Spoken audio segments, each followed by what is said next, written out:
Hello বন্ধুরা, সবাই কেমন আছো? আশা করি সবাই ভালো আছো।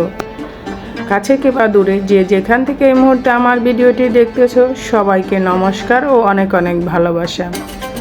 আমি চলে আসলাম আমার রান্নাঘরে। এখন রান্না করব মজাদার একটা রেসিপি। এখানে নিয়েছি ছোলার ডাল আর নিয়েছি পালং শাক, কাঁচামরিচ, স্বাদ মতো লবণ দিয়ে প্রেসার কুকারে দুটো সিটি দিয়ে নেব। দেখতে থাকো কত সহজে এই রেসিপিটা হয়ে যায়। আমি রেসিপিটা প্রেসার কুকারে দেখতেই পাচ্ছ, সিটি দিয়ে নামিয়ে নিয়েছি। ছোলার ডালগুলো আস্তে আস্তে আছে কিন্তু সিদ্ধ হয়ে গিয়েছে।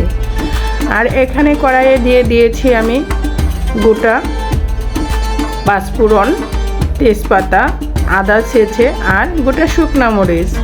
ভাজা হয়ে যাওয়ার পরে দিয়ে দিলাম 1 চামচ হলুদ। এখন সোমবারে এটাকে পালং শাক আর ছোলার ডালটা দিয়ে দিলাম। দিয়ে এটাকে এখন নেড়ে চেড়ে 2 মিনিটের মতো রান্না করে নেব।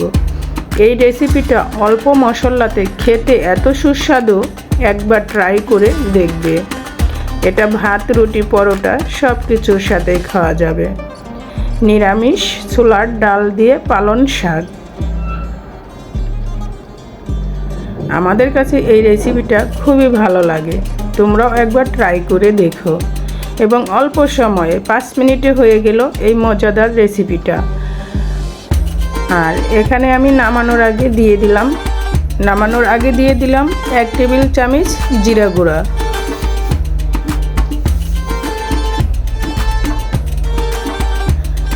রেসিপিটা হয়ে গেল এবং অল্প সময়।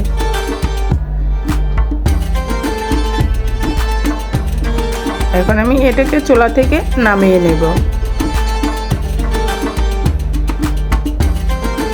আমি প্রেসার কুকারে রান্না করেছি বলে কিন্তু আমার কম সময় লেগেছে। চুলা থেকে নামিয়ে নিলাম। আমি এখন চলে আসলাম আরেকটা মজাদার পকোড়া তৈরি করব। এই পকোড়াটা কি দিয়ে তৈরি করব দেখতে হলে সাথেই থাকো আর সঙ্গেই থাকো। আমি এখানে নিয়েছি বেগুন আর নিয়েছি ধনেপাতা, কাঁচামরিচ কুচি, পেঁয়াজ কুচি।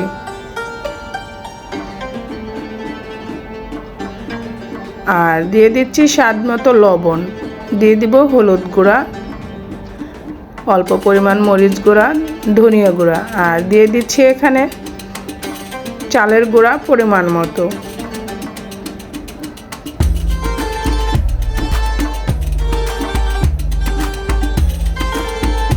এখন ধনিয়া পাতার সিজন এবং পোড়া দমে বেগুনও এখন খুব সুন্দর সুন্দর পাওয়া যাচ্ছে।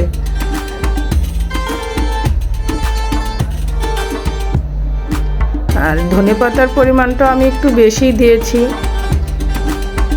এবং কুচি কুচি করে কেটে নিয়েছি। বেগুনটাকেও আমি একদম চিকন করে কেটে নিয়েছি।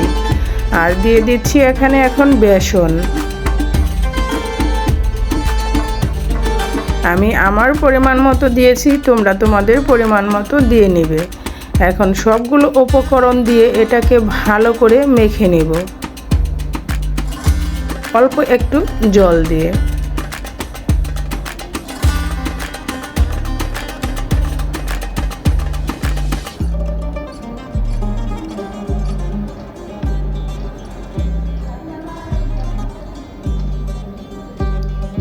এটাকে হাতের সাহায্যে ভালো করে এইভাবে মেখে নিতে হবে। পোড়াটা মাখানো হয়ে গেলে অনেক সুন্দর একটা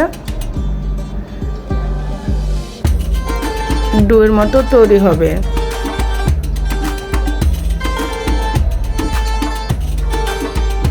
গরম গরম ধনেপাতা বেগুনের পকোড়া খেতে খুবই সুস্বাদু।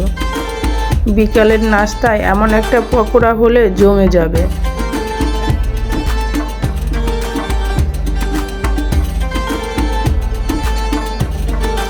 এখানে তোমরা চাইলে জলের পরিবর্তে ডিমও দিতে পারো, তবে আমি এখানে ডিম দিইনি।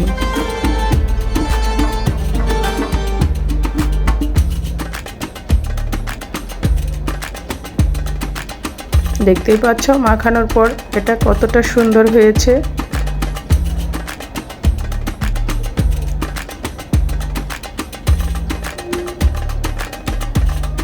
এখন আমি চলে আসলাম চুলার কাছে। চুলায় প্যানটা বসিয়ে তেল দিয়ে ভালো করে গরম করে নিয়ে এখন আমি পকোড়াগুলোর শেপ দিয়ে দিচ্ছি।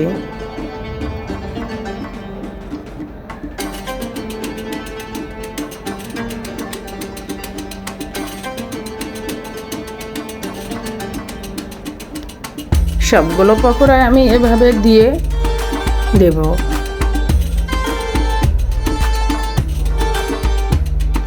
তবে এ পর্যন্ত দেখতে দেখতে যারা লাইক দিতে ভুলে গিয়েছো, প্লিজ একটা লাইক দিয়ে ভিডিওটা কন্টিনিউ করবে।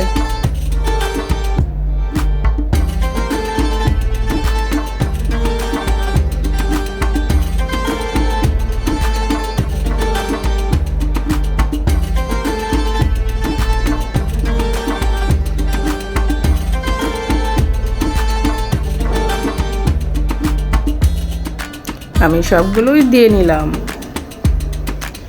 এখন এক পিঠ ভাজা হয়ে গেলে আমি অপর পাশটা উল্টিয়ে দেব। এই পকোড়াটা খেতে যতটা সুস্বাদু আর তৈরি করাটাও খুবই সহজ।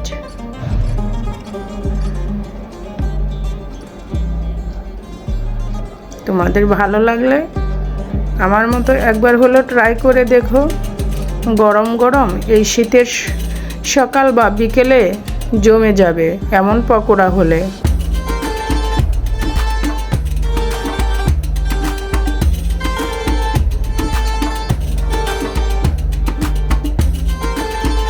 পকোড়াগুলো ভাজা হয়ে গিয়েছে। আমি উল্টিয়ে পাল্টে একটু এভাবে ব্রাউন কালার করে ভেজে নিলাম।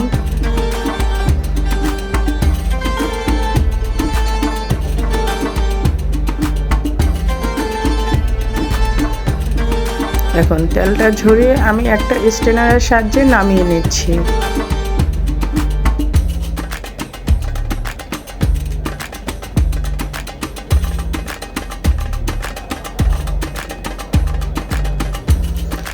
আমি বাকিগুলো এভাবেই ভেজে নেব।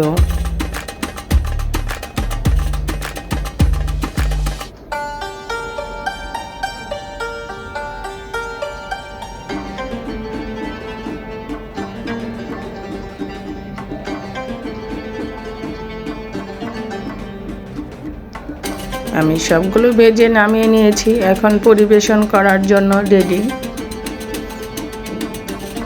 সবাই ভালো থেকো, সুস্থ থেকো। আবার দেখা হবে। আজকের মতো এখানেই বিদায় নিচ্ছি।